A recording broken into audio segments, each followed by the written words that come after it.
जय हिंद दोस्तों। आपने कृष्ण भगवान के ऐसे बहुत सारे मंदिरों के दर्शन किए होंगे जहां पर ठाकुर जी का विग्रह बांसुरी लिए खड़े हुए हैं और भक्त उनके मनमोहक दर्शन वैसे ही करते हैं। पर क्या आप जानते हैं, पुरी में भगवान कृष्ण की एक ऐसी मूर्ति है जो खड़ी नहीं बल्कि बैठी हुई मुद्रा में है। इस मंदिर का नाम है श्री श्री तोटा गोपीनाथ जी। यह मंदिर पुरी रेलवे स्टेशन से लगभग 4 किलोमीटर की दूरी पर स्थित है।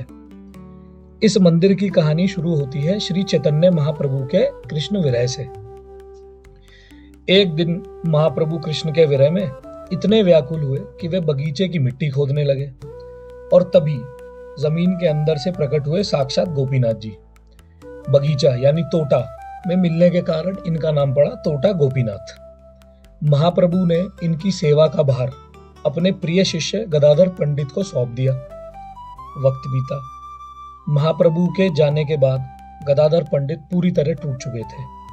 विरह की आग में केवल 47 साल की उम्र में उनका शरीर एक बूढ़े इंसान जैसा जर्जर हो चुका था। अब उनके लिए गोपीनाथ को सजाना, उन्हें माला पहनाना, उनका श्रृंगार करना नामुमकिन सा लगने लगा। जो चंदन भगवान के मस्तक पर लगना होता था वो कभी नाक पर लग जाता था, कभी गाल पर। और फिर दर्शनार्थी भी दूसरे सेवक के लिए बोलने लगते थे। दुखी होकर उन्होंने सोचा, शायद अब मुझे गोपीनाथ जी की सेवा किसी और को सौंप देनी चाहिए। उसी रात स्वयं गोपीनाथ जी उनके स्वप्न में आए। प्रभु ने पूछा, गदाधर, तुम मेरी सेवा क्यों छोड़ रहे हो? मुझे कुछ नहीं पता, तुम ही मेरी सेवा करोगे और कोई मुझे हाथ नहीं लगाएगा। गदाधर ने रोते हुए अपनी लाचारी बताई कि प्रभु, मैं कमजोरी के कारण सीधा खड़ा नहीं हो पाता हूँ, तो इसलिए आपकी सेवा अब मैं सही से नहीं कर पा रहा हूँ। तब भगवान ने मुस्कुराकर कहा, कल से तुम्हें झुकना नहीं पड़ेगा। अब आया मंगला आरती का समय।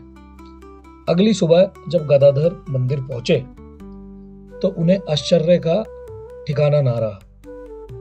गोपीनाथ जी अपनी खड़ी मुद्रा छोड़कर बैठ चुके थे ताकि उनका भक्त आसानी से उन्हें माला पहना सके और उनकी सेवा श्रृंगार कर सके।